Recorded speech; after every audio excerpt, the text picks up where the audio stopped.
3, 2, 1.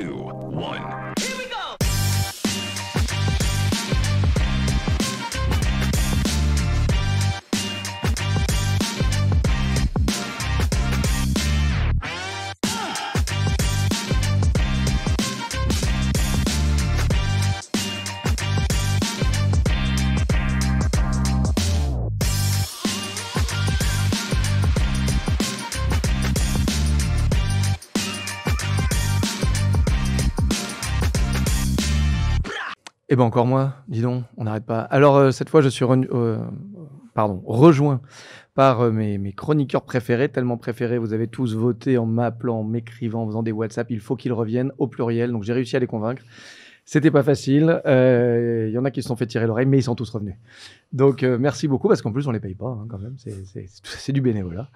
Donc merci à eux, donc merci Ben Marel, donc CEO et fondateur de Briga, merci Charlie Perrault, non t'es pas encore CEO fondateur des Échos, mais en tout cas chef du service startup des Échos, voilà, je l'ai dit. Et Hubert de Vauplane, avocat qu'on ne présente plus. Si, on le présente, Kramer Levin. Oui. Alors vous savez quoi, je vais quand même vous laisser, comme on a en plus un petit problème technique que je vais régler en 2 secondes, présentez-vous chacun quand même une petite minute, et puis après la page de pub c'est fini et on rentre dans le vif du sujet. Allez, on commence par Charlie. Oui. Charlie Perrault, je suis donc effectivement chef du service startup, donc j'encadre plusieurs journalistes et j'ai une grosse appétence fintech, crypto, insurtech depuis pas mal d'années, puisque avant d'intégrer les Échos, j'étais au Journal du Net et je m'occupais de la rubrique fintech, simplement. Merci. Hubert de Vauplane, je suis donc associé chez Kramer Levin que j'ai rejoint il y a 11 ans, après de nombreuses années dans différentes banques internationales, à faire un peu de tout, du broker au trader, en passant par la direction juridique, qui est quand même ma formation. Et j'ai rejoint Kramer Levin il y a 11 ans, où depuis 10 ans déjà, bientôt on va vite, je suis tombé dans les cryptos et les fintech. Hélas, pas acheté assez de Bitcoin à ce moment-là. Mais voilà. Beaucoup de gens en ce moment, après. Ouais, mais tu sais, quand ça valait $100, ça reste encore intéressant, tu vois. Et donc, voilà, je m'intéresse à ce monde-là depuis une dizaine d'années, avec mon ancien passé de banquier, si je puis dire. Et Ben, c'est quoi ton métier ? Oula, c'est une bonne question, ça. Je sais pas vraiment. Mon métier, l'argent des autres. Ouais, exactement. Je dépense l'argent des autres. Donc moi, Ben, entrepreneur de longue date, maintenant fondateur et CEO de Briga, qui est un fonds d'entrepreneurs, donc c'est marqué dessus. Et on intervient depuis l'Angleterre, la France et l'Espagne pour couvrir toute l'Europe de l'Ouest et investir dans des startups. Early stage, on démarre aussitôt que 2-3 personnes dans un garage et quelques slides, jusqu'à des boîtes qui ont quelques millions d'euros de chiffre d'affaires. Et on fait ça aujourd'hui avec plus d'un demi-milliard sous gestion en 7 ans. Donc je tire mon chapeau à toute l'équipe Briga parce que ça n'a pas chômé. Voilà, la page de pub, c'est fini. Mais merci. Alors, donc, vous vous rappelez le principe, hein, c'est qu'on parle pas sérieusement de choses sérieuses. Et donc, on a le droit de ne pas être d'accord, de s'invectiver, de se couper la parole. De toute façon... on partage nos avis, puis c'est qu'on s'aime bien si on est là, non ? Donc on peut y aller. Alors juste une petite règle du jeu qui a changé. Alors je vous ai poussé à mettre les casques parce que cette fois, quand vous dites un truc qui me plaît vraiment bien, je fais ça. Voilà. Il faut que je m'amuse un peu avec mon truc. On me disait, mais il sert à rien ton truc. Mais si, il sert, regarde, quand je suis pas content, je fais ça. Voilà. Et puis vraiment, si c'est trop drôle, je vais faire ça. Bon, et puis j'en ai d'autres, on verra. Donc, il faut bien qu'on s'amuse un petit peu parce que, voilà, encore une fois, tout ce monde est trop sérieux dans cette rentrée qui parfois est difficile. On va rigoler un petit peu. Alors, parmi les sujets que vous m'avez jetés comme ça sur WhatsApp en pâture, d'ailleurs, vous n'avez pas été très studieux. Hein, j'attendais une liste énorme. Bon, je me dis que vous allez m'en donner plus là maintenant. Enfin, déjà, on n'est pas payé. En plus, tu veux qu'on fasse ton boulot. C'est ça. En fait, tu as tout compris au business, quoi. Et bah, donc, déjà, dans la liste en pâture, on va dire, bon, il y a quand même eu quelques annonces de fermeture de fintech récemment. On parle déjà du marché français, hein, mais en fait, on peut dire la même chose au marché mondial, européen. Mais bon, on va regarder chez nous. Ouais. En plus, on parle en français. Donc, je sais pas, on peut citer, je crois qu'hier, dans ton journal, tu nous parlais je sais plus si c'était cette semaine ou, pardon, Pumpkin, mais il y a eu aussi, il y a pas si longtemps, pardon. Vibe, c'était un peu, il y a quelques semaines déjà. Oui, c'était avant. C'était avant l'été ou pendant l'été, juillet. Pendant l'été, ouais. Voilà. Et puis, il y en a sans doute d'autres que tu nous caches et que tu nous prévois à nous sortir, parce que tu adores faire ça. Donc voilà, pour vous, c'est un épiphénomène, c'est pas très grave, c'est normal. C'est haut et les bas ou c'est symptomatique, ça y est, c'est vraiment la fin d'un cycle, on rentre dans un nouveau. Voilà, je jette en pâture. Puis, tiens, t'avais la parole. Est-ce que c'est la fin d'un cycle ? Oui, oui et non, en fait. Effectivement, là, on arrive à une période où beaucoup de startups, et en particulier les fintech, il y en a qui ont besoin de se faire refinancer et qui, c'est pas de bol, j'ai envie de dire. Elles doivent le faire maintenant. Et puis là, le marché s'est complètement rétracté. Donc, celles qui veulent lever justement des séries A, des séries B, voire C, c'est ultra compliqué, voire quasi impossible. Donc, c'est vrai qu'on arrive à un moment où c'est pour ça qu'on voit autant de mauvaises nouvelles. Après, c'est pas non plus une grande surprise. On va dire, on s'attendait un petit peu à ce que certains modèles, il y a un moment, finissent par ne plus tenir. Enfin, on parle de ces néobanques, donc des Pumpkin, Vibe, qui datent qui ont quand même plusieurs années et qui, effectivement, à un moment, qui dépensent et qui n'ont toujours pas trouvé de modèle économique. Effectivement, Vibe, on est sur du compte gratuit. Pumpkin, qui était du transfert d'argent, c'est pareil. Enfin, donc, il y a un moment, qui essayait un peu d'être une future super app, enfin, ils se cherchaient un peu. Qui avait essayé, comme Lydia tente de le faire, et même pour Lydia, c'est très compliqué, ils n'arrivent pas à convertir. Ils ont un peu plus de sous le matelas. Voilà, mais c'est parce qu'effectivement, ils ont levé l'année dernière aussi au bon moment. Tu vois, ils avaient levé 70 millions, quasiment 100. Ouais. 100 millions, ouais. Ils avaient fait en deux. T'es dedans, non? Je suis pas dans Lydia, non. Ah, maman, ce que tu fais? Je fais des choses très bien aussi par ailleurs, hein, mais il se trouve qu'on n'est pas dans Lydia. Non, mais donc toi, si je t'écoute, c'est un peu la phrase de Warren Buffett, quoi. C'est la marée descend, on voit ceux qui n'ont pas de maillot. Enfin, c'est globalement. Oui, mais il y a des choses étonnantes quand même, c'est que dans les exemples qu'on a cités, il y en a qui sont restés avec des fonds, et puis quand même quand tu es racheté par des banques. Oui. Et c'est quand même étonnant de voir que, pour parler de Pumpkin, tu as beau être racheté par une banque, tu n'es pas à l'abri d'être fermé, loin de là. Et ce qui interroge aussi sur le business model de certaines banques qui ont racheté... Si je peux me permettre, l'intégralité des fintechs rachetés par BBVA ont été fermées. Donc, c'est ce que j'allais dire. Et ING qui avait lancé Yolt, un grand renfort de pub partout, fermé aussi. Ouais. Et puis j'en cite qu'une d'ING, mais je pourrais les citer toutes en fait. Mm. Donc c'est plutôt le contraire. C'est assez rare les success stories de fintech rachetés par des banques. On peut citer Nickel. Je voulais pas trop le dire, mais en fait, J'allais tu as été plus direct que moi. Mais on peut citer Nickel. Il y en a, on peut pas dire encore que c'est un échec. Il y en a où les banques sont sorties. Si on peut parler, par exemple, d'ailleurs, on a nos partenaires, Budget Insight, petit à petit, Crédit Mutuel s'en écarte et lui, il a trouvé de nouveaux partenaires, il se développe. MangoPay dans une dynamique un peu similaire. Donc, la question, c'est pourquoi ça n'a pas marché? C'est quoi ton avis? L'ancien banquier qui parle, là, justement. Je peux me permettre. C'est que il y a des questions de culture, j'enfonce une porte ouverte. Il y a des questions surtout de business model. Il y a des questions tout simplement, ensuite, d'affrontement interne, dans le sens où qu'est-ce qui intéresse essentiellement les banques quand ils rachètent des fintechs? C'est d'acquérir un segment de clientèle qu'ils n'ont pas forcément ou pas assez ou qu'ils veulent développer. Et se disant, j'achète ce segment de clientèle, ça m'évite de faire les développements, etc. etc. En fait, on s'aperçoit assez vite que dans l'intérieur de la banque elle-même, ce sujet des 18-25 ans, des ce que tu veux, etc., enfin, en tous les cas, tous ceux qui sont visés par ces néobanques, c'est quand même le business au départ d'un certain nombre de ces banques. Et donc, il y a un moment où, comment dire, et c'est vrai pour toute activité, c'est pas vrai que pour le monde des fintechs, tu arrives à un moment où en interne, il y a une sorte de rejet, c'est un peu comme des anticorps. Enfin, pardon, juste avant, sur ce siège-là, on avait Benoît Grigioni de Boursorama. C'est pas un rachat, c'était une naissance de Fimatex, fusion avec Boursorama dans les années 2000. Mais beaucoup en interne chez Soggen disaient ça. Ils disaient, bon, ça va pas prendre, c'est notre métier, il fait notre truc, bon temps. Ça marche pas si mal. Pour moi, c'était vraiment une autre époque, je pense. Hein. Je dis pas que c'est simplement les réactions anticorps. Je crois qu'il y a bien d'autres raisons. Ce que tu disais tout à l'heure, c'est-à-dire, il y a des business models, on se demande comment une seconde on a pu mettre de l'argent dedans, très objectivement. J'écoutais tout à l'heure ce que j'écoutais quand même. C'est vrai? Mais oui, sur la question des niches et autres, etc., c'est un vrai sujet. Est-ce qu'on a un business de niche ou pas? Et on s'aperçoit que le business de niche, il est quand même compliqué. Ce qui est embêtant sur les comptes 12-17, c'est qu'à 17, ils partent ailleurs, quoi.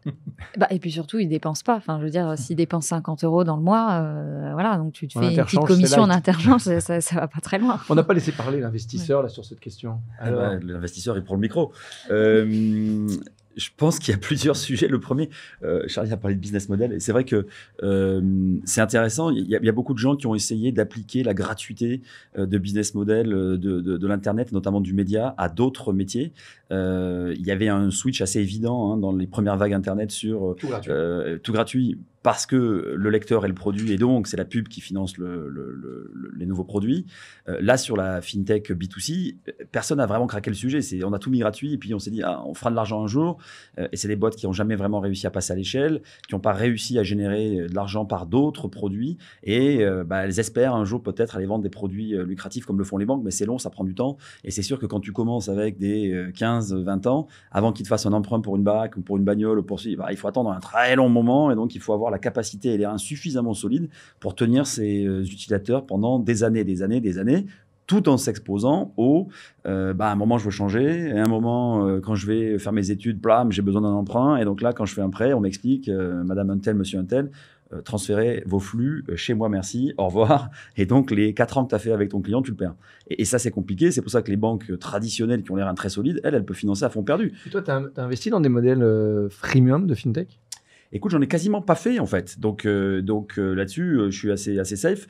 La chose la plus proche qu'on ait faite, c'est Curve. Et on a fait Curve pour une bonne et simple raison, que Curve, comme c'est un agrégateur de paiement, tu as beaucoup plus de flux. Donc là, ça rejoint le point de Charlie. C'est un sujet volume. C'est de se dire, en fait... Ça reste toujours un pari, mais c'est un beau pari. Mais c'est un beau pari parce que tu dis, voilà, c'est du volume. Et donc, au lieu d'avoir les 200 ou 300 euros que tu as sur un Monzo ou sur un Revolut par mois, Curve, c'est près de 2000 balles de flux par mois. Donc, à 2000 balles de flux par mois, tu commences à faire des choses. C'est des gens qui ont plus porteurs de plusieurs cartes, qui en général sont un peu plus aisés, donc ont un peu plus de moyens, donc potentiellement des produits d'investissement. Donc voilà, ça reste un pari bien sûr, mais c'est un pari calculé un peu différemment. Et c'est vrai que nous, on a vu beaucoup de banques juniors, de banques adolescents, qu'on n'a pas fait pour ces raisons-là, parce que le financement de ton client sur 10 ans, il coûte trop cher. Pour toi, en tant qu'investisseur, maintenant, quand tu reçois des decks, il y a encore ce côté, allez, nous, c'est pareil que les autres, mais c'est gratuit. Ou ça y est, c'est fini. Ça, les gens ont compris que c'était pas forcément le...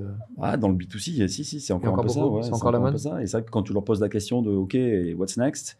Le business model in fine est pas évident. Ce qui est étrange, c'est que pourtant on a des success stories, enfin en tout cas elles sont encore sur le chemin, mais Conto ça n'a jamais été gratuit. Bon, c'est pas la même niche, c'est pas le même service, mais ça n'a jamais. Il y en a d'autres qui ont jamais été. Mais c'est B2B, tu vois. Et en fait, souvent le sujet du B2C, c'est que les gens ont instigé dans la tête des utilisateurs la gratuité, tu vois. Et donc même dans la musique, et c'était gratuit, mais il y avait de la pub, et hors de la pub bancaire, ça n'existe pas. Donc tu fais gratos, c'est gratos. C'est gratos. Il faut attendre que tu arrives à trouver de l'argent généré par ton client.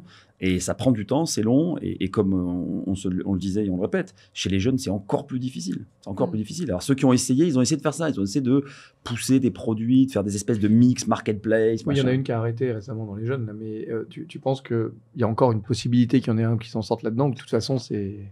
Tu vois le deuxième... Refais-moi la tête. Non, elle était trop... On l'a raté. Caméra, s'il vous plaît. Gros plan. Attends, tu as fait quoi, là?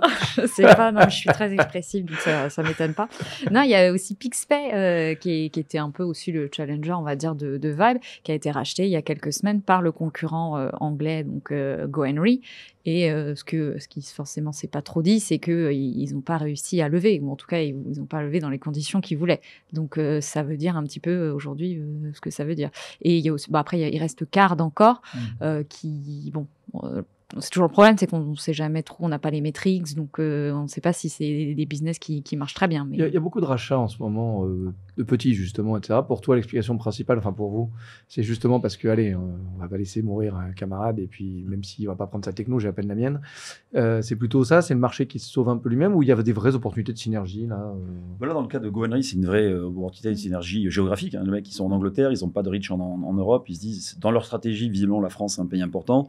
Il y a une base de clients à acquérir, probablement à un prix qui est inférieur à celui qui serait celui de payer upfront un CAC client assez important. Donc là, il y a une opportunité, ils ont su s'en saisir, les autres étaient contents, ça se fait. Donc moi, je pense qu'il y a un peu de tout. Il y a des gens qui vont être rachetés par des gros qui ont envie d'avoir de l'agilité sur des nouveaux produits, nouvelles techno qu'ils n'ont pas forcément, et notamment les banques traditionnelles avec des core banking un peu vieillots. Ça, c'est une option de jeu. L'autre option de jeu, c'est effectivement ces expansions géographiques qui peuvent avoir du sens.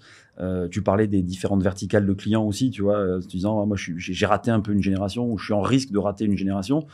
Mais comme peu de ces fintechs sont passés à l'échelle, finalement, tu rachètes quelques dizaines de milliers de clients. Donc, bon, est-ce que ça sauve vraiment ta génération ratée? Pas vraiment. Tu repars un peu à zéro. Il y avait un post là, cette semaine assez intéressant sur Adobe qui a racheté Figma.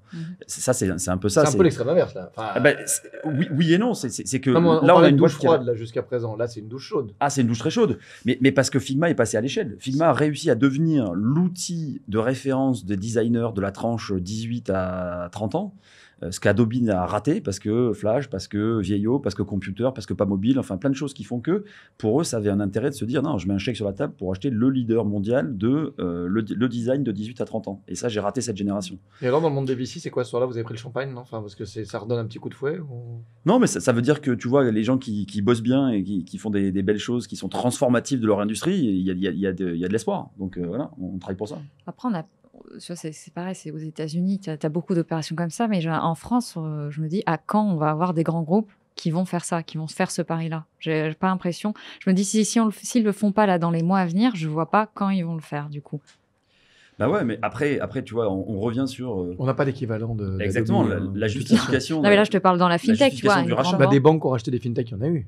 On l'a vu, on l'a dit tout à l'heure. Mais Pas toujours des grands succès d'ailleurs. La seule fintech B2B, enfin, pardon, B2C, excusez-moi, la seule fintech B2C française qui soit arrivée à l'échelle, c'est Lydia. T'en parlais tout à l'heure. Enfin, tu vois, aujourd'hui, c'est même devenu un mot. C'est je te fais un Lydia, tu vois. Donc en fait, ça a de la valeur et ça pourrait être acquis et je pense assez cher. Mais tout le reste, c'est des boîtes qui sont relativement confidentielles. Donc tu sauves pas une génération avec ça.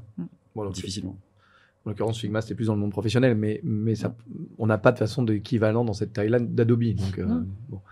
Un avis pour terminer sur ces boîtes qui ferment, fin de cycle ou non, juste un phénomène lié à la conjoncture, puis on va revoir la même. Non, pas plus que. Non. Alors, puisqu'on parlait de moments difficiles, il y a aussi les cryptos. Alors, je sais jamais, moi, si c'est l'hiver, le printemps, l'été, parce qu'en fonction du moment où tu regardes le cours du Bitcoin, tu sais pas si on a changé de saison. Alors, j'ai quand même des grands spécialistes autour de la table. Alors, bon, t'en penses quoi, toi? C'est l'hiver, c'est le printemps, c'est quoi en ce moment? Oui, moi, là, je suis pareil. T'arrives plus à suivre, je sais pas, ouais. Puis j'ai arrêté de regarder le cours tous les jours depuis 3 ou 4 ans. Parce que... mais si on parle pas du cours des cryptos, mais plutôt des projets dans le DeFi, dans le crypto, est-ce que tu sens une tendance plutôt à la hausse, intéressante, ou au contraire, bon, ça y est, il y en a plein qui ferment parce que il fait froid, quoi. Si, toujours. De toute façon, c'est toujours dans les moments où les cours font pas n'importe quoi que tu as plein de projets qui se montent et nous, on en voit énormément passer. Enfin, moi, je reçois de plus en plus de propositions, de communiqués, de boîtes qui se lancent. Et en plus, en France, c'est ce qui est assez rare. Il y a encore quelques années, c'était pas le cas. On attire plutôt là en ce moment. Ouais. Donc... Et sur quelle thématique tu les vois passer? Alors évidemment, tu as beaucoup de NFT. C'est pas un peu mais passé, plutôt, là, non, mais plutôt aider les boîtes à faire des NFT. Dans ce sens-là, c'est pas je crée un NFT de panda ou de canard, quoi.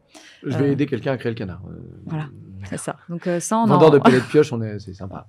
On en voit beaucoup et pas mal dans tout ce qui va être jeux vidéo. Il y en a de plus en plus qui essayent de baser leurs jeux vidéo sur la blockchain et justement d'intégrer des NFT. Ce que Ubisoft a voulu faire pendant un moment, mais c'est pas très bien passé auprès de ses utilisateurs. Donc, Et sur les NFT, puisque tu en parlais, j'avais l'impression aussi quand même qu'il y avait eu un petit hiver en plein cœur du mois d'août, que tout d'un coup, aussi bien les valos de ces singes et autres, on s'est dit tiens, ça vaut pas 300 millions, mais aussi d'un point de vue techno et sous-jacent, on se dit tiens, finalement, je suis pas si sûr que ça que le truc m'appartient. Enfin, j'ai lu pas mal d'articles, je sais pas si c'était chez toi ou chez d'autres. Vous avez vu passer des choses dessus? Enfin, ouais, bah. En fait, on est pile poil au moment de. C'est vrai que c'est la crypto, ça l'a fait plusieurs fois, mais t'es pile poil dans la courbe de Gartner où tu as de l'excitation, tu retombes et tu te dis bon, ok, attends 2 secondes, ce truc-là, ok, c'est une nouvelle techno, mais qu'est-ce que je peux vraiment en faire et en quoi ça change fondamentalement le monde d'avant? Et alors tout le monde se pose un peu la question maintenant en se disant bon, ouais, effectivement, des NFT de singes, est-ce que vraiment ça peut vraiment ils sont être mignons, un truc transformant? Tu vois, donc voilà. Là, j'ai vu récemment une boîte qui faisait. Grâce à des NFT, l'élevage de Tamagotchi, je ne sais pas si vous vous souvenez à l'époque. Voilà, on est vieux. Mais de Tamagotchi partagé. Donc en fait, tu peux partager un Tamagotchi, on peut partager tous les 4 un Tamagotchi, puis du coup l'élever ensemble, le faire grandir. Ah bah ouais, alors là, ça me tente. C'est pour ça que je t'en parle. Et donc je pense que la question fondamentale de à quoi ça sert, qu'est-ce que ça transforme, elle n'est pas complètement claire. Et donc oui, c'est un coup l'hiver, un coup l'été, c'est pôle sud, pôle nord tout le temps. C'est presque quantique le truc, c'est jamais en position stable.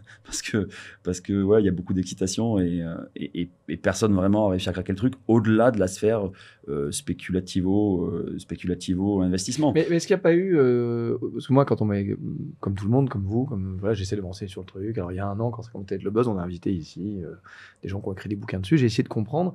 Le concept est sympa.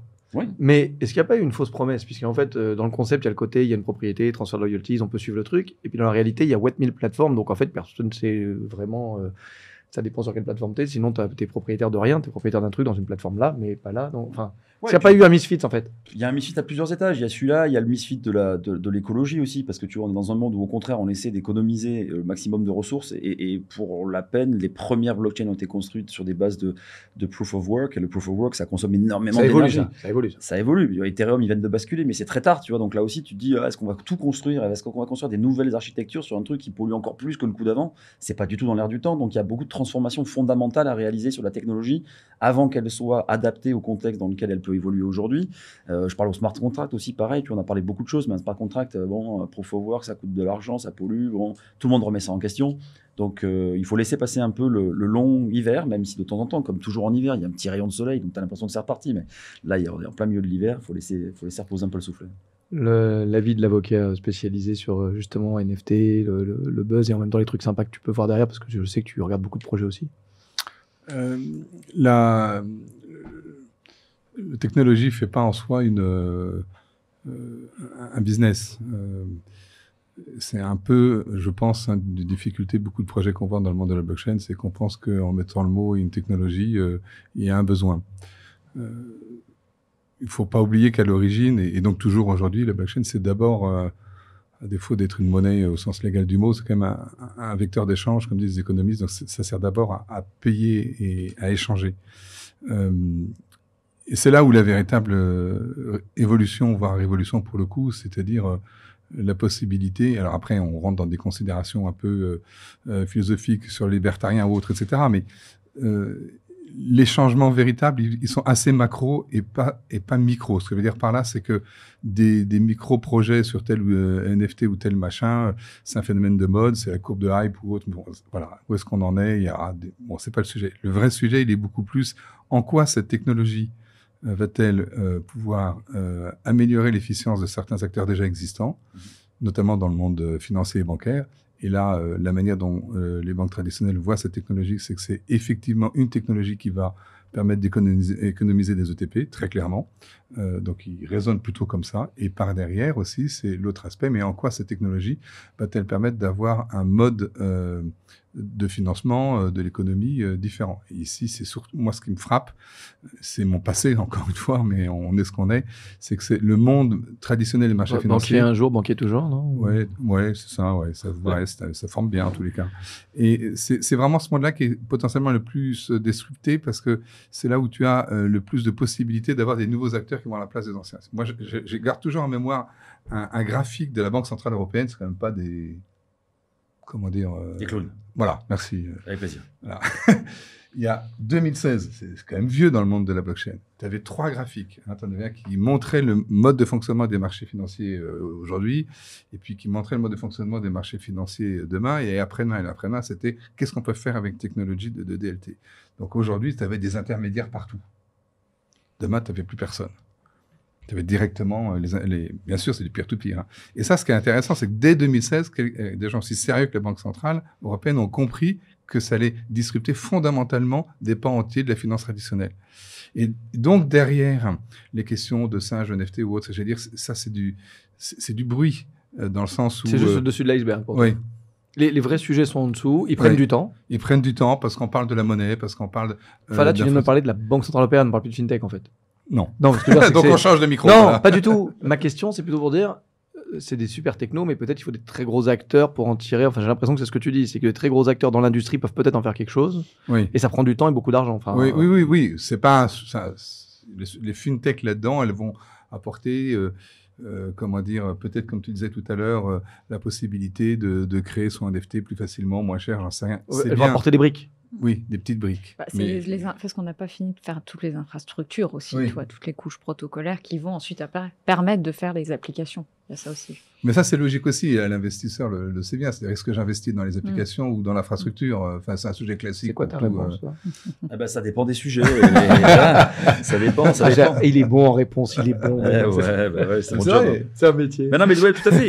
Et T'investis chez moi, ça dépend. Quand les technos sont pas matures, tu t'investis plutôt sur l'infra en te disant je vais essayer de parier sur celle qui va fonctionner. Et puis une fois que c'est mature, tu fais les applicatifs. Voilà. Donc là, pour l'instant, c'est pas encore mature. Moi, je te rejoins à 200%. C'est un sujet de gros, en fait. et j'ai du mal à voir comment on peut émerger des acteurs indépendants. En revanche, j'ai du mal à voir aussi comment ce sera complètement décentralisé. Parce que tu vois, si tu rapportes aussi c'est trop structurel, c'est trop fondamental pour que ce soit complètement décentralisé. C'est pas vrai. Et donc, tu as des acteurs qui ont pensé faire de la musique décentralisée. Ça a été balayé d'une revers de main et ça a été recentralisé. Il y a un truc, enfin, encore une fois, c'est moi qui parle, il faut jamais oublier. Dès que tu as de l'argent qui circule, tu as un type qui s'appelle la Banque Centrale ou tu as un type qui s'appelle Tracfin, ou comme tu veux. Non, tu as une dame qui s'appelle la Banque Centrale. Moi, je dis ça donc, parce que... Non, mais je sais, tu es un ancien, mais quand même. Merci pour mes cheveux blancs comme les tiens. Mais bref, tu peux pas faire circuler de l'argent, toucher à l'argent sans qu'un minimum... Et là, on tombe dans un sujet qui est classique, c'est le coût réglementaire, le coût d'accès à la réglementation. Et donc, et c'est bien dans le monde des fintech. Je regardais avant de venir aussi quelques news là, sur les fintech qui montrent que il y en a qui n'arrivent pas à passer le cap réglementaire, si tu veux. Et alors dans le monde de la blockchain, et encore pire, ça va être encore plus important. Je crois qu'on en avait parlé la dernière fois qu'on était sur ce plateau, me semble-t-il. Mais tu vois, même Facebook, que certains appellent l'État dans l'État, c'est-à-dire qu'en fait c'est presque un pays, vu son PIB, vu le nombre d'habitants qu'il touche dans le monde. C'est fait shooter par tout le monde. Ils n'ont pas réussi à développer leur blockchain parce que tout le monde leur a dit non, touche pas à ma monnaie. Touche pas à ma monnaie. Tu vas me remballer ton truc là. Et donc, même, j'aurais dit, moi, je dirais même Telegram, qui pour moi, quand j'ai appris qu'il arrêtait le projet, je me suis dit, si Telegram n'arrive pas à le faire, qui est quand même un fondateur libertarien et qui croyait vraiment à la vision décentralisée, si lui, il n'arrivait pas à le faire, personne. Qui va le faire? Ouais, c'est un peu comme vous pouvez jouer, mais il y a juste des limites, quoi. Ouais. Il y a des endroits où il faut quand même pas aller. Et oui, vas-y. Non, parce que justement, dans le petit WhatsApp que je vous ai demandé, il y en a qui ont répondu quand même. Tu voulais développer un peu plus peut-être sur la difficulté de ces plateformes crypto de rentrer dans les sphères de la régulation, de comprendre ce qu'il y a à faire. Là, on retombe aussi sur, par exemple, on a vu cet été, parce qu'on ne s'est pas vu avant l'été, mais les sujets de... il y a quand même au niveau d'une fintech Voyager au Canada qui à la suite c'est quoi le bruit là que t'as fait? Tu l'as pas, parce que moi j'ai pas. Vas-y, fais un bruit. Ça va, c'est mieux ça, ouais. Voilà, donc Voyager qui est tombé en faillite, etc. Bon, et parce que comment on commence à toucher, enfin, est-ce que quelqu'un de normalement constitué qui place son argent en compte dans une banque et qui se dit mais l'argent que je place dans ma banque, ce que fait la banque derrière, je ne sais même pas comment elle fait, de moment qu'elle me donne 10, 15, 20% de retour sur investissement. Et surtout, ça ne m'intéresse pas de savoir comment elle fait. Mais personne n'ira mettre son argent là-dedans. Et pourtant, il y a des millions de personnes. Il y en a plein qui l'ont fait. Il y a des millions de personnes qui l'ont fait. Bah oui, mais... Donc, t'as tort. Au contraire, peut-être tout le monde ferait ça, parce que là, pas du gain, reste quand même. Beaucoup de gens l'ont fait. Oui, parce qu'ils ont perdu des milliards, donc c'est qu'ils viennent de quelque part. Alors ça, c'est une autre de mes réflexions. Ce qui est très étonnant, c'est que les difficultés qu'on a connues au mois de mai-juin dans le monde justement de la finance centralisée sont la perte totale est supérieure à la perte de Lehman Brothers. C'est-à-dire qu'on a pu absorber 40 milliards de pertes en 2 mois sans créer une crise financière. Alors que 17 milliards de pertes qui étaient du jour au lendemain à Lehman, ça crée une... Ça dépend quels acteurs. Et bien après, tu as trouvé le sujet. C'est qu'il n'y a pas d'interconnectivité, il n'y a pas d'interconnexion entre les acteurs dans le monde des cryptos aujourd'hui, contrairement à Lehman. C'était l'effet de levier des sujets Lehman. Et puis ils avaient que 17 milliards de pertes, si je puis dire, en capitalisation boursière, mais un bilan qui était... Voilà, c'est le bilan qui était derrière. Voilà. Mais par contre, pour revenir aux cryptos, mais d'ailleurs, il n'y a pas eu une actu cet été, parce qu'on a on en rigolait de Terra, etc., mais il n'a pas été mis en prison, le gars, là, depuis ou... Il me semblait avoir vu qu'il était... J'ai vu un mandat d'arrêt, non, pardon, il y a un mandat d'arrêt, mais il n'y en avait pas à l'époque au mois de mai. Il passait encore à la télé, il faisait des projets. Il me semble que là, il y a un mandat d'arrêt. Je sais plus. Tu parles de celui qui a organisé qui avait fait le Terra USD. Ah non, le Coréen, je ne sais pas si c'est le Canadien qui avait organisé sa fausse mort en Inde. Ah non, ça, j'avais pas vu. Tu l'as celle-là aussi ou pas? Je l'ai pas celle-là.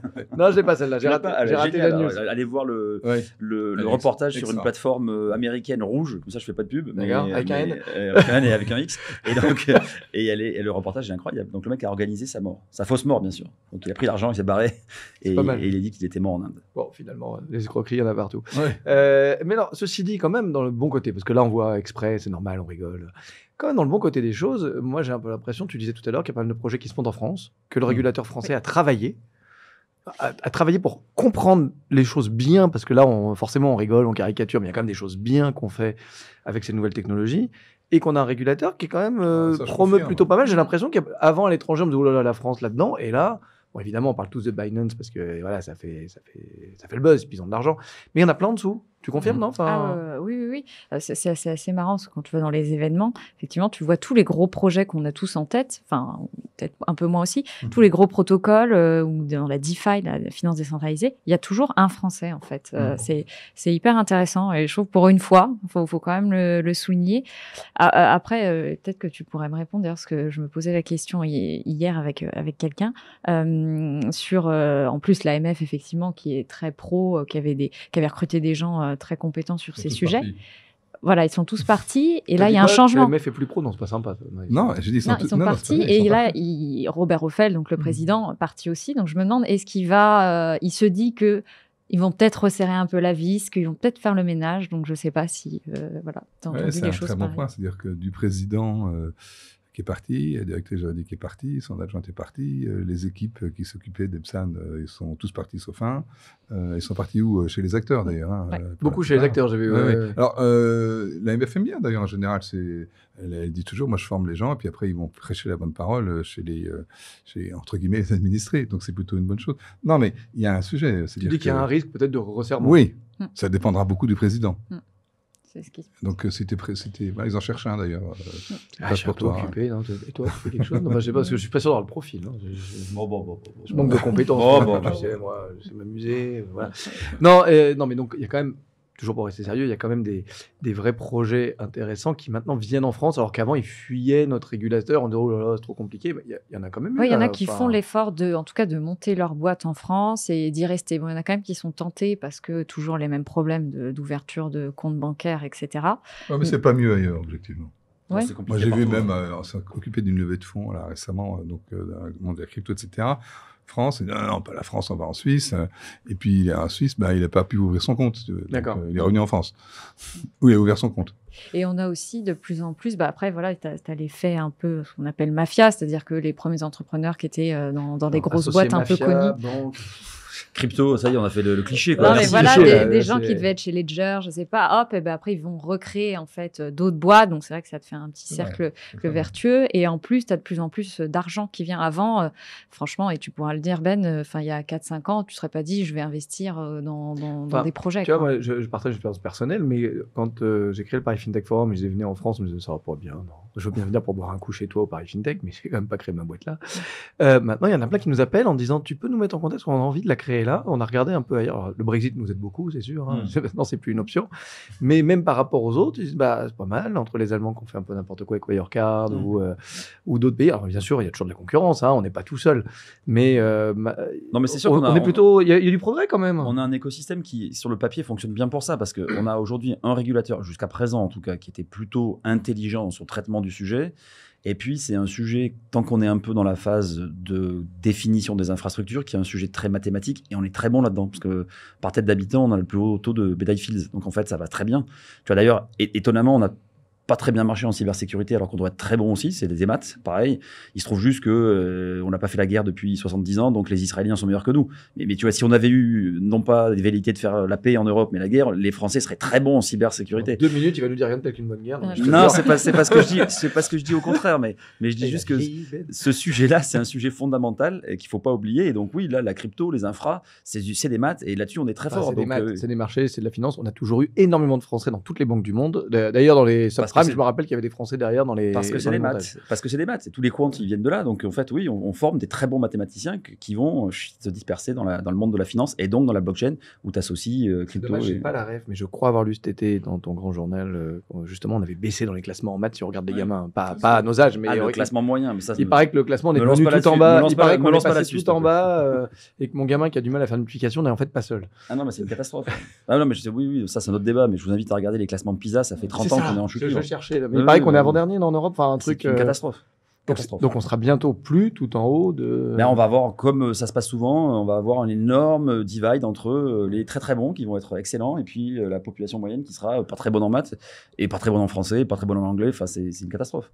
Donc oui, là, on bascule sur un autre thème qui n'est pas FinTech, mais... Puis là, on va finir comme les deux du Muppet Show, si on continue. Alors, puisqu'on parle de... Je viens de parler de marché, en parlant les marchés. Alors les marchés. Bon, alors d'abord, il y a les marchés qui baissent. Bon, pour tout le monde, comme ça c'est bien, tout le monde voit tous les marchés baisser. Mais le private equity a quand même bien souffert. Même si tu nous as cité tout à l'heure la superbe opération qui a redonné un peu de chaud au cœur à tout le monde. Mais bon, à part celle-là, on a plutôt lu des divide by 10, by 100, by je sais pas combien, des ratchets, des clauses que j'arrive même plus à les comprendre, mais globalement, tout le monde a l'impression de se faire un peu avoir à la fin.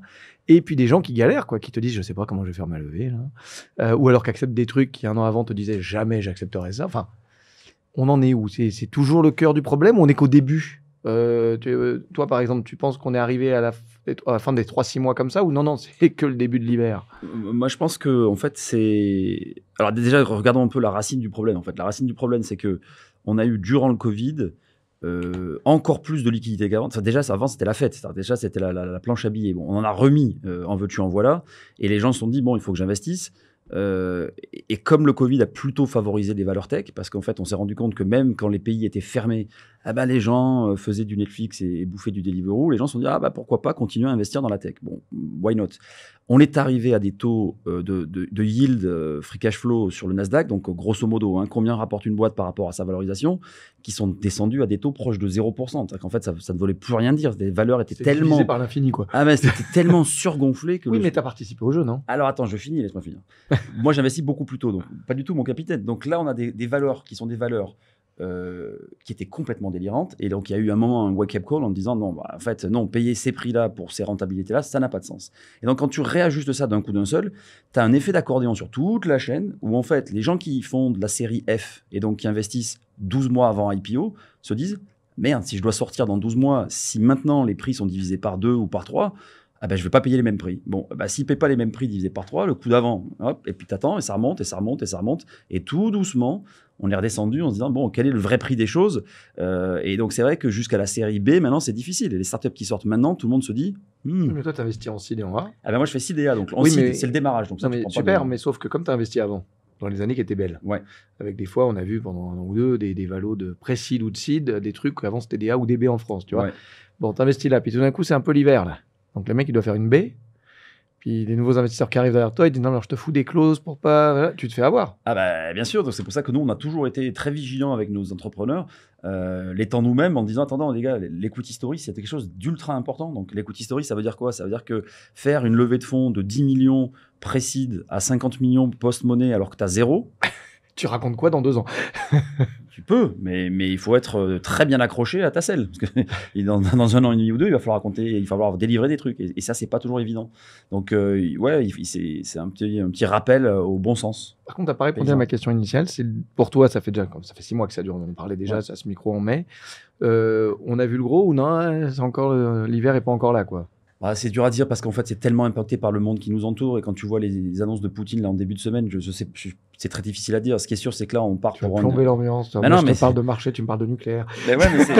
Mais c'est lié, tu vois. C'est lié parce que heureusement qu'on picole ce soir. C'est malheureusement lié. Donc, on va se faire encore 6 mois d'hiver où il n'y aura pas de chauffage. Donc, ça ne va pas aller mieux. Et puis après, derrière, est-ce qu'on aura touché le fond au printemps ou est-ce qu'on sera encore pire en termes de situation économique? Ça va dépendre de ce qui se passe dans les quelques semaines qui viennent. Donc, je reviendrai. Donc pour toi, très lié quand même à géopolitique et macro là. Bien sûr. Donc si je traduis, la partie qui est purement liée au survalo est passée. Si c'est purement ça. Ce qui est purement lié au survalo, c'est passé. D'accord. Là maintenant, c'est juste que pas de bol, c'est passé juste. C'était la première lame du rasoir, pas de bol. Maintenant, il y a la macro et la géoéco. Exactement. D'accord. Exactement. Et là, c'est pas un rasoir, c'est une tondeuse. Donc, lame très basse. Exactement. Et vous, même point de vue?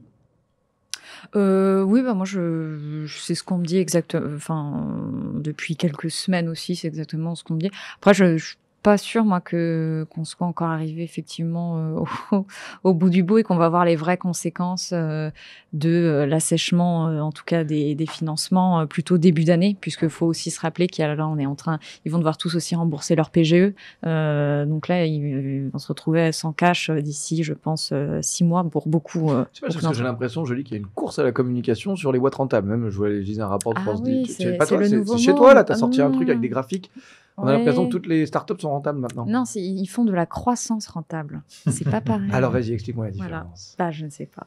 Voilà. Moi, je te dis ça. Attends, si elle ne sait pas... Voilà, elle ne sait pas. Alors, c'est quoi la croissance rentable? Non, c'est pas facile à comprendre. Alors j'essaie de le faire de manière un peu simple, mais On accroche la ceinture. accrochez-vous la ceinture. Alors ça va être lié au sujet qu'on avait tout à l'heure sur les banques pour adolescents. C'est qu'en fait, il y a un sujet qui est que tu peux perdre de l'argent, notamment dans de l'acquisition client, pour gagner de la part de marché et grossir, pour autant que ton business model soit rentable. Et donc tu dis, je vais prendre l'exemple du SaaS par exemple, qui est assez facile à comprendre. Le SaaS, tu acquiers ton client au début, mais comme tu ne le fais pas payer upfront, mais tous les mois, il te faut 9 à 12 mois pour que tu commences à être rentable. Donc si tu investis dans la croissance, au début, tu perds de l'argent, mais si ton business model a du sens, tu finis par être rentable. Ce que disait un peu Paul Deleuze tout à l'heure. Hein. Voilà. Oui, alors attends, juste pour Et bien je comprendre, finis. on est dans un espace euclidien où 2 plus 2 égale 4, et là on passe dans un espace non euclidien où 2 plus 2 peut être égal à 3 ou à 5, en tout cas en fonction de ce qui m'arrange dans ce que je veux montrer dans le graphique. Quoi. Pas tout à fait, mais je vais y revenir. Et le gros sujet qui a été débattu et qui a été rationalisé, on va dire, dernièrement, c'est de se dire, il y a des boîtes sur lesquelles les business models n'étaient pas complètement clairs. Donc, en fait, on savait qu'on achetait des clients aujourd'hui, mais on ne savait pas comment on faisait de l'argent. Donc, celui-là, tu fais une croix. Il y a ceux où, l'argent étant pas très cher, on a commencé à acquérir les clients très, très, très, très chers, justement, en les payant non pas 10, mais 20 ou 30 ou 40, en se disant, oh, bon, on fera un jour. Ça aussi, on rationalise. Donc, tu te rends compte que oui, il y a un peu d'atterrissage sur le fait de se dire, bon, attendez les gars, la croissance, c'est bien, mais faisons de la croissance sur des produits qui sont dans leur construction, dans ce qu'on appelle les unités économiques, des produits fondamentalement rentables. Tu vois, c'est comme les boîtes qui te vendent une Nespresso pas chère parce qu'ils te vendent des capsules. Bon, tu sais que quelqu'un qui aime le café, il en boit tout le temps, donc tu peux lui faire de la Nespresso même gratos, il va continuer à acheter des capsules. Donc fondamentalement, c'est un business model rentable. Sauf qu'au début, tu subventionnes la machine, donc ça te coûte un peu d'argent, et donc tu vas en perdre. Et c'est là le paradigme qui a changé, c'est de se dire, OK, on va faire ça maintenant, mais uniquement sur des modèles qui sont éprouvés et sur lesquels on sait qu'on peut gagner de l'argent in fine. Moi je dis ça mérite. Il a réussi quand même à nous expliquer comment je peux être mais c'est déficitaire quand sur mon compte à la fin du mois, mais j'explique à mon banquier qu'en fait je gagne de l'argent. Et surtout l'investisseur. Et j'y crois en plus. Et C'est non, ça mais qui tu est crois, bien, l'investisseur, ouais. Bravo. Non, mais t'allais dire Non, oui j'allais quand dire même. non, mais c'est quand même très long à expliquer, quoi, pour un si petit mot. Enfin bon. Voilà.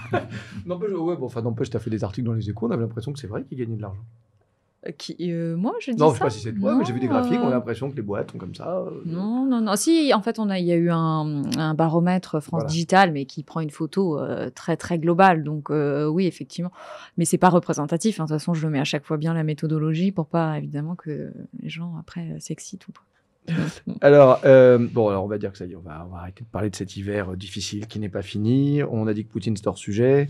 Mais par contre, tiens, un autre sujet qui nous avait un peu trituré à notre dernier rendez-vous, c'était le BNPL.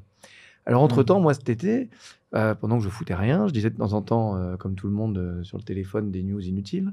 Et j'ai lu, tiens, en Australie, tiens, en tel pays, le BNPL explose parce que le régulateur, il a commencé à être casse-pied. Et puis quand je demande pour la France, on me dit non, mais il est déjà casse-pied, donc ça va pas forcément changer grand-chose. Bon, j'avoue que j'ai pas creusé. Si. Concrètement, tu dis si. Ah bah si. Alors, la plupart des fintechs qui font du BNPL se sont reçus une belle petite lettre de la CPR. ah bon, qui dit quoi? Bonjour, tout va bien? Bonjour, vous violez le monopole bancaire, c'est puni par une peine de prison. Ah sérieux, c'est parti Ouais, ça? ouais. Il y a longtemps? Cet été. Parce que Beaucoup, hein. Beaucoup disent qu'ils étaient régulés. Alors, ça dépend lesquels peut-être. Ah, bien sûr, après, quand tu as un statut de régulé, Ça va. tout va bien. Donc c'est pas tous les acteurs dans le même sac, mais un Non. certain nombre. Un certain nombre qui n'étaient pas régulés, c'est-à-dire qu'il n'y avait pas un statut bancaire ou assimilé. Assimilé, j'entends donc établissement de crédit, société de financement, des choses comme ça, tu vois, voire établissement de paiement. Ils sont reçus une Enfin, belle petite établissement de lettre. paiement, c'est pas suffisant en fait. Non, pour parce faire ça. qu'on fait du crédit, mais c'est pas le métier. Donc, en fait, on est sur la D'ailleurs, marge. c'est l'intermédiaire qui se retrouve ennuyé dans ce cas-là, celui qui prend les fonds. Ouais. Donc, le régulateur français, il joue son rôle, j'allais dire. Mais oui, il y a en France et ailleurs, on s'est dit, encore une fois, on enfonce une porte ouverte, mais on est en train de faire du crédit conso, pour faire court, hein, pas cher, gratuit ou quasi, à des gens qui sont déjà plus ou moins surendettés. Donc, Sans avoir l'obligation de vérifier leur niveau d'endettement. exactement. etc. Donc, il est légitime de s'interroger, parce que les banques, elles, sont soumises quand même à beaucoup plus de contraintes, de dire, mais est-ce qu'on n'est pas en train de créer du surendettement sur du surendettement? La question me paraît parfaitement légitime. La manière dont elle est traitée, peut-être un peu brutale. Si je peux me permettre, même dans les établissements qui sont régulés, Oui, aujourd'hui, il y a quand même l'exemption en dessous un certain montant que tu prêtes et que c'est souvent des petits montants que font ces acteurs, 100 euros, 150 euros, Bien sûr. et qui font qu'on ne regarde pas, parce que rappelle-toi, quand la loi Lagarde est sortie il y a une dizaine d'années, ça a juste écrémé tout le marché. Quoi. Tous les Exactement. grands acteurs qui étaient... Bah, les grands distribués acteurs avant, du BNPL, ça reste d'abord les banques traditionnelles du crédit conso. Et après, tu as quelques fintechs qui sortent du lot, et qui prennent des statuts. Donc, tu as un double sujet. Tu as un sujet, j'allais dire, comment on traite une double problématique qui est, j'ai plus le chiffre en tête parce que j'ai vraiment oublié qu'il y a un nombre de Français qui, avant la fin du mois, ont leur compte négatif et donc n'arrivent pas à payer leur fin de mois et donc empruntent. Tu vas remplir ta cuve de fuel, tu vas voir ce mois-ci. Voilà. Et puis, tu as l'autre sujet, mais Poutine, s'ils empruntent, c'est à Ça quel... va On a dit pas de Poutine. C'est vrai. Ouais, et s'ils empruntent, c'est à quel taux? Puisqu'ils sont déjà souvent endettés, voire surendettés. Et quand tu calcules le taux actuariel sur ces petits montants, tu arrives pas loin de 1000% l'an, si tu veux.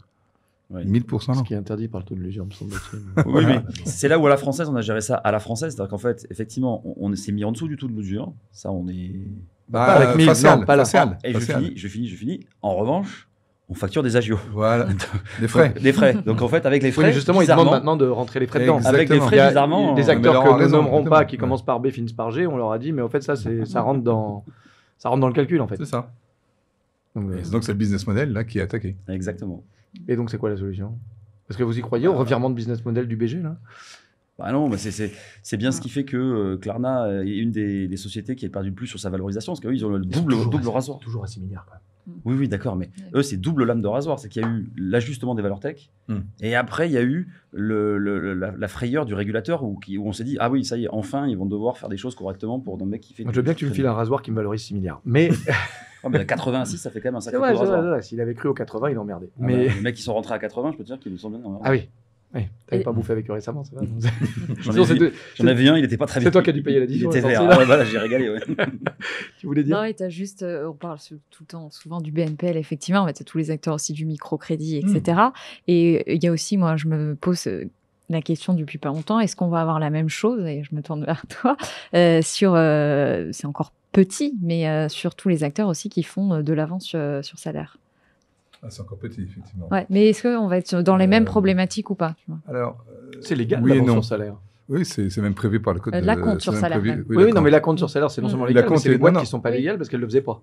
Non, tu as la compte et l'avance, c'est pas la même chose. Je ne vais pas rentrer dans le débat. c'est pas le même. Mais non, on n'a pas le temps. Mais je crois que c'est oui et non. C'est pas une réponse de Normand, mais c'est oui et non. C'est-à-dire que la problématique n'est pas complètement la même juridiquement. On ne va pas rentrer dans le détail. Il n'y a pas de question de monopole bancaire, etc. Enfin, c'est un peu différemment. Puis la problématique reste la même, c'est-à-dire que ça s'adresse quand même à une population qui, fondamentalement, au milieu du mois, n'arrive pas à... Bon, et donc, pour faire court, pour ceux qui ne savent pas, qui disent, bon, ben voilà, à la moitié du mois ou le 10 du mois, je vais voir mon employeur et je lui dis, ben, paye-moi les 10 premiers jours que j'ai déjà travaillé pour toi. Et donc, ça, c'est l'acompte sur salaire. Et en fait, ces acomptes sur salaire, les salariés, les employeurs qui ont leurs problèmes de BFR normaux, etc., ne veulent pas faire l'avance, sans jeu de mots, de l'acompte sur salaire, donc demandent à un tiers de financer cet acompte sur salaire, soit en le finançant directement auprès de l'employeur, soit en finançant l'employé. Voilà, il y a des modèles différents. Oui, il y a des modèles différents. Des flux Donc, financiers mais- qui ne sont pas les mêmes régulations en fonction C'est- des flux. Oui, je crois que tu as raison. C'est un sujet qui va arriver sur la table. Oui. Alors, pour finir, parce qu'on est en retard de 2 minutes, donc là, en fait, tout le monde a envie d'aller boire l'apéro PFC, je vous rappelle, ce soir, côté quartier de la Bourse. Vous avez reçu le mail si vous êtes concerné. Il est déjà 18h13, on va s'arrêter dans une petite minute. J'avais une dernière question. Puisqu'on parlait de régulation et puis des news qu'on a vues pendant l'été, moi, il y en a une qui m'a intéressé, interloqué. Il y a un acteur, Sorar, qui avait quand même réussi à faire un truc sympa, c'est-à-dire un vrai business model, en tout cas vu de l'extérieur, qui a l'air sympa. Truc fun, qui marche, qui n'est pas juste un truc pour geek, avec des sportifs, ça a une belle gueule, ça marche, c'est français, ça lève plein de sous. Puis tout d'un coup, on se rappelle, ah, tiens, merde, en fait, les paris sportifs, moi j'ai dit un gros mot, tiens, attends. Les paris sportifs, c'est régulé, tiens. Ah mince, il y a l'argel. C'est plus compliqué. Hein. Oui, non, j'ai lu une news qui devait faire 4 lignes, j'étais à la plage, tu m'excuses. Donc, je veux bien que tu me dises en une minute en quoi c'est plus compliqué, mais surtout, est-ce que vous pensez qu'on est maintenant, quand les gros acteurs, je ne parle pas des petits qui tout à l'heure s'éliminent parce qu'il y a la marée qui descend, mais quand il commence à y en avoir des beaux gros, comme Revolut, où là le régulateur commence à être très, très, très, très, très présent, et Sorare qui commence à être tellement énorme que les autres se disent, mais en fait, il y a d'autres lois, tu as peut-être fait attention à celle-là, mais tu sais, il y a le jeu, il y a aussi la distribution de flyers sur la voie publique, enfin, je caricature bien sûr. Est-ce que vous pensez que ça y est, on rentre dans le moment où vous êtes matures les gars, on arrive avec les règles? Mais bien sûr, c'est-à-dire, on en revient au problème de la question de tout à l'heure. Quand tu brasses beaucoup d'argent, tu peux pas faire ça en disant je fais ça sans statut. Enfin, il n'y a pas un pays qui accepte que l'argent qui circule ne soit pas un minimum réglementé. Et c'est pas uniquement une question de lutte contre le blanchiment. Il y a plein d'autres sujets à côté. Donc aujourd'hui, ces activités comme celle de Sorare, eux, ils sont nulle part, je veux dire, comme le Jobert à l'époque, ou ailleurs, si tu veux dire, je suis mon parti ailleurs. Donc, eux, ils tombent dans aucune case. C'est tant mieux pour eux, c'est bad luck pour les régulateurs. Mais les régulateurs, ils leur disent, c'est pas possible, vous devez être dans une case. Ben oui, mais laquelle, les gars? C'est quoi? C'est le e-sportif, c'est les paris sportifs, c'est les jeux, c'est pas réglé encore, c'est juste non. pour l'instant une demande d'interrogation. Oui, Expliquez-nous pourquoi vous ne seriez pas dans cette case, quoi. Oui, et en fait, il est probable qu'il ne tombe pas dans une case. Je sais, je Pourtant, suis pas c'est l'avocat, mais Non, mais pourtant, c'est bien quelque part du jeu. Oui, mais mon problème, je le déplace. C'est pas parce que je le fais sur la blockchain que c'est pas du jeu. Non, c'est pas ça. C'est plutôt que quand tu manies beaucoup d'argent, tu dois être dans une case, quitte à créer une case spécialement pour toi. Et je pense que Sora fera un peu jurisprudence, quoi. Oui, parce que toi, tu viens de dire que pour toi, ça dépend pas du jeu, quoi. J'ai pas dit que ça dépend Parce qu'il a du dit, jeu. Hein. parce qu'il a dit, fais pas dire ce qu'il a pas dit. Voilà. Ah mince, j'aime bien. Appuie là. Ouais, t'arrêtes, Thibaut, c'est pas bien. Ah, Laurent, c'est nul, hein. Mais c'est très intéressant, parce qu'encore une fois, ça montre que tu peux passer. Enfin, quand tu sors des radars, tu es au-dessus des radars, tu as une visibilité, tout le monde te regarde et dit, vous pouvez pas continuer à avoir autant, parce que tu es déjà allé sur ça, on te demande rien. Tu as tous les pseudos que tu veux, tu n'as pas de. Bon. Moi, je suis Batman. Et donc, tu as énormément de manipulation d'argent qui n'est pas contrôlée. C'est ça qui ne va pas fondamentalement. Une petite réaction ce soir avant qu'on clôture notre joli panel. Tout a été dit. C'est quand tu deviens tellement gros qu'il y a d'énormes sommes en jeu. En général, la police te rattrape. Il faut tomber dans une case. Voilà. C'est ça. Et donc, pas forcément que c'est malhonnête, mais enfin, en tout cas, non, c'est pas malhonnête. Exactement. Et si elle ne l'est pas, on va la créer pour toi. On va changer, on va créer une case. Il y a suffisamment d'enjeux pour qu'on mette 3 personnes à bosser sur la case, quoi. Exactement. Tu veux clôturer? Non, je suis tout à fait d'accord et on verra. Et puis. Bon, de toute façon, ils font ça main dans la main ensemble. Je sais qu'ils sont très très ouverts, Sorare. Enfin, ils sont pas là en tout cas pour dire non, on voulait vous. J'ai qu'un gros mot en tête, mais non, ils ont plutôt une bonne approche et c'est super ce qu'ils ont fait d'ailleurs. Donc, ils vont sans doute trouver une solution. Des bons élèves. Ouais, c'est plutôt des bons élèves. Mais voilà. Bon écoutez, ça c'est pour vous. Merci. Ça, c'est pour toi aussi. Je me le referai après, ce soir, après avoir bu. Donc, merci. J'espère que vous avez bloqué votre 7 décembre, parce que c'est la dernière de l'année. On en fait 3 par an. Hein. Donc, il faut bloquer votre 7. Je vous payerai toujours pas. Il y aura toujours à boire et à manger après. On sera toujours en retard, comme d'hab. Hein. Donc, ça sert à rien de me croire quand je dis qu'il faut être là à 4h30. Hein. Ça marche pas. Donc, on peut arriver à 6h30. Non, je suis jamais à l'heure, mais pas à ce point-là. Et en tout cas, merci à vous, en tout cas, aux 3 qui restent à cette heure-ci, parce que peut-être qu'on a perdu tout l'audimat. Mais en tout cas, merci à vous. Il y aura les replays sur YouTube à partir de lundi prochain. Et c'était un réel plaisir de vous avoir tous avec nous. Merci. Rendez-vous dans 3 quarts d'heure maintenant et jusqu'à très tard dans la soirée pour ceux qui sont à la Bourse, qui font d'autres choses avant. Vous pouvez venir tard. Donc, dans le quartier de la Bourse, vous êtes censé avoir reçu l'adresse et j'y serai. Certains d'entre vous y seront, j'espère tous. Sinon, je me fâche. Et à très bientôt. Merci Laurent. Salut. À très bientôt. 3, 2, 1.